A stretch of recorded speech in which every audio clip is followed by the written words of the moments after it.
ሰላም ክቡራት ናይት ቻናል ተከታተልተይ ከመይ ቀኒኩም ኩሉ ሻ ንትህውኒ ሃናፅ ርእይቶ ካብ ልቢ እንዳመስገንኩ ሎሚ ሂዘልኩም ዝመጻኹ ከመይ ጌርና ዝስተያ በኣኸ ወይን ጽሞቕ ናይ በኣኸ ኣብ ገዛና ክነዳለው ንኽእል ትብል ቪድዮ እያ ስጋ መወዳእታ ምሳይ ክጸንሆ ይእድመኩም ኣቀድሜ ጎማ መክደን ደለዎ ብምቅራብ 2 ሊትሮ ማይ ክገብር ያብኡ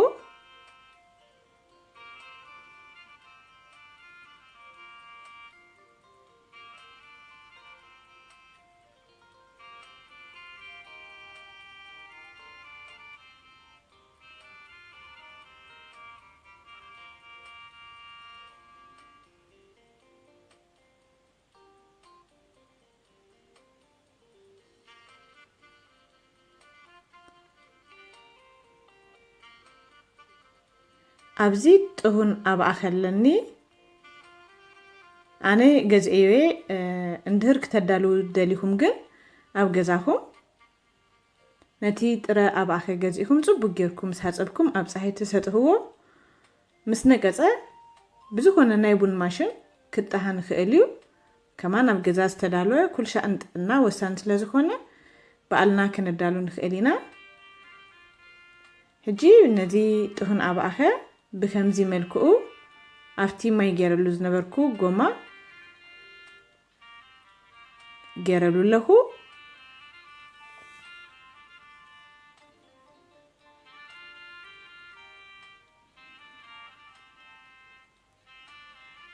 أنا شو عتمان كاتتك إملكو سكم دما كمتي متأنكم نحد سبدون كل تمانكا سلستمانكا كتتكمت خليكم كم تجير مسود أخذ صبو جيرة أستمع كديني كم توي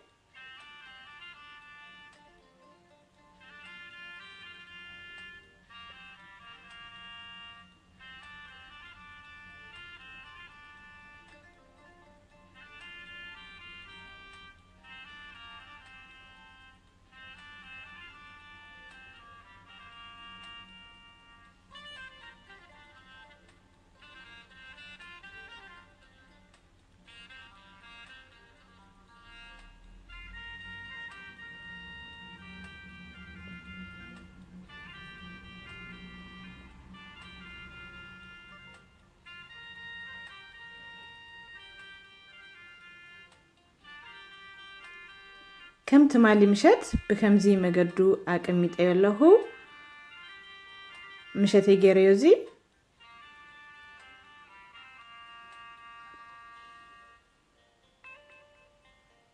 سقاب نقوهو كمزي إلو كتانهو كحدرو مالتو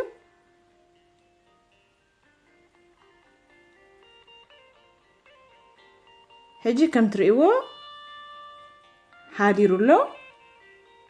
بمقصال كمي كم تقبر كاريكمي اتي تمالي مشات تقبركو بخمزي ملكو هاديرو هجنة تمايك كو يادليننيو أبا أخي نمنتاي تقم تايلكم أبا أخي بزوف زيتا نقرات تقم تاتا ألوه كابو حادة ندرك أتناي خبدي أزيو فوسيو زبزه جزء بدركات كبدي نساق إصابات لنا كلا إدما نجاسترايت نجبرا فوسيو نأي أزيد تك إمني أبتهت أملاك مالتيو جاسترايت مرة تحاسين نيرا هجي جندهم كوين اللهو أباخه أزيو أقداسيو هجي كم درأكمو شكور جيرلو اللهو بمقصال بماشين غيري دتهنو دلكو زخونه ግን بمانكا ولا بإدنا صروي غيرنا تحصيبنا بإدنا ولا كنحرمو نخئلينا ግድን ማሽን አይኮነ ተዘለና ክንጥቀም ንኽእልና ደብልና ድማ بإدنا ክንጥቀም ንኽእል ማለት እዩ ምዳና ናይ ሃይሊ ስራሕ ንሰርሕ ሰባት ዝበዝሕ ግዜ ቀላጽምና ኣጻብዕትና ከምኡን متأعصافنا نحمينا بركنا قزنا ازي أباخه نخمزي همام نساق اي سبات كمان ጠቀሜታ አለው እቲ ማይ ገርናሉ ንሓድረሉ ምክንያት ድማ ኣብኣኸ ብባህሪኡ ኣዝዩ መሪር እዩ ነቲ ምሬት ናይ ኣብኣኸ ከጥፋኣልና ምእንታኒ ከም ትማል ምሸት ነቲ ኣብኣኸ ማይ ገይረ ዘፍዚፈ ሓዲረ ብፅቢሂቱ እቲ ማይ ምስከደ እዚ ኣብኣኸ ብዙሕ መሪር ክኸውን ኣይክእልኒ ምስኡ ድማ ቁርብ ሽኮር ገይረለኹ ከም ዝረኣኹሞ ፅቡቅ ገይሩ ክሕረም ኣለዎ ኣፍ ስጋብ ዝብል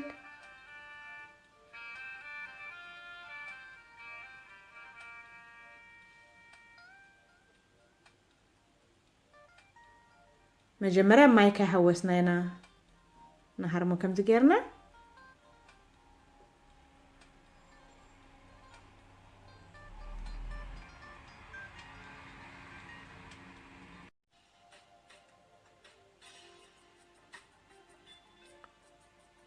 ሓፊስ ስለዝኾነ ቀስ እንዳበልና በብቁሩብ ማይ እንዳወሰክና ኢና ንሓርሞ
ነዚ ክንሰትዮ ከለና ኣቀዲምና ንግሆ ከምዚ ምስ ገበርናዮ ተተካኣለ ኣብ ፍሪጅ ንፍርቂ ሰዓት ተትነጽንሆ ክንሰትዮ ከለና ብዝህሉ ጽቡቅ ገይሩ ክወርደልና ክእል ማለት እዩ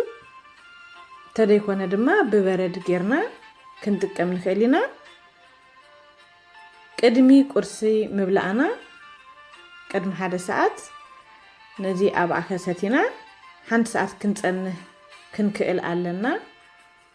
ኣብ ውሽጥና ስጋብ ድሰራሃልና ማለት እዩ ሕጂ ከም ትርእይዎ ጽቡቅ ገይሩ ኣፊሩሎ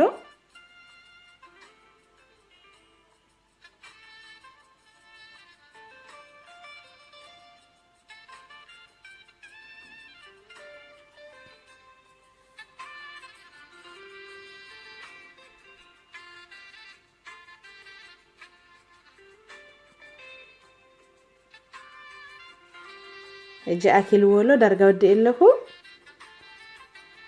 ንፍርቂ ሰዓት ዝኸውን ኣብ ፍሪጅ ከጽናሃየ ምስ ወዳእኩ ከምዚ ገይረ ከዲነ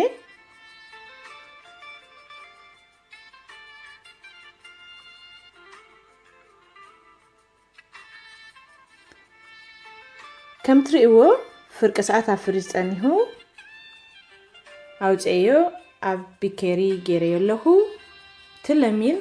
ለሚን ኣብ ዝኾነ ልስሉስ መስተ ተኣትዩ ንጥዕና ኣዝዩ ጽቡቅ ኣብዚ ድማ በረድ ኣለኒ ጽቡቅ ገይሩ ስለዘይተሃለ በረድ ገብረለይ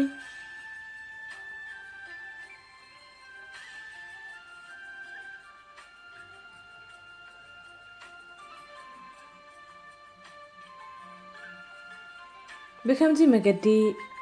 ተጠቂምና ጥዕናና በዓልና ኣብ ገዛና ክንከናኸን ንክእል ኢና